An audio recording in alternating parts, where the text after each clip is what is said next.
Pleasure. Nice to be here again. I met Andy through a mutual friend, and we talked a little bit about Wave 2 Media, and I found it a fascinating story and anxious to have him share it with our listeners. They provide the ability for individuals to place content in newspapers in a way that had never done before. And That's why you sent me up to that website. Okay. yes. Well, welcome, Andrew. Thank you very much. Andrew or Andy? Andy's good. Andy's good? Okay, if you say so. So, Andy, tell us about Wave 2 Media. Well, we started Wave 2 in 2006. Mm-hmm. I have two other partners, and we've been in high technology publishing for about 25 years.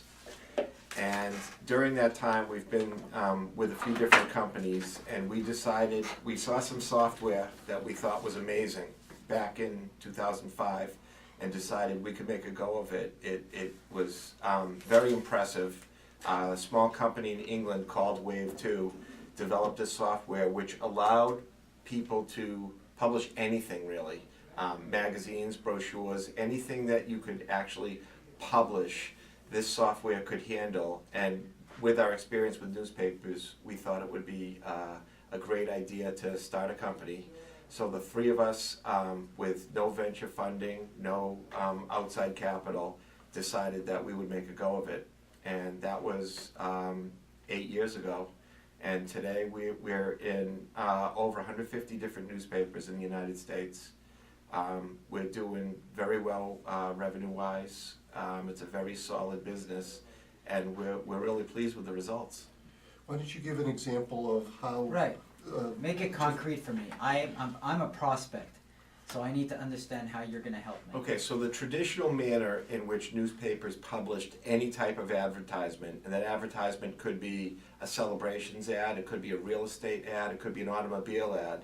The way it worked traditionally is somebody would call a newspaper and say, I want to place an ad.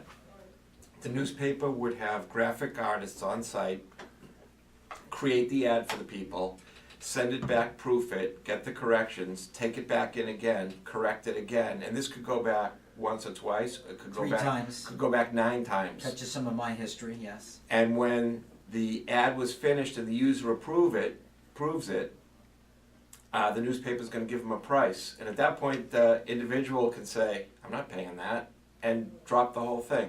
Or go ahead and publish it.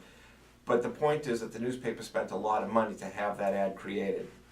What we allow the newspaper to do is to put up a website where anybody can come in and create the ad themselves. And our biggest market right now, our biggest vertical we call it, is obituaries. Same process used to happen. An email would go from a funeral home to the newspaper would make it up, send it back, price it. Too expensive, too laborious. Exactly. And they would give it to the family, same process, back and forth, back and forth. What we allow the user to do is log in, whether the user's a private party or a funeral home, log in, place the graphics, place the content, see what it's going to look like in the paper, schedule it, pay for it, and nobody at the newspaper ever had to touch the ad.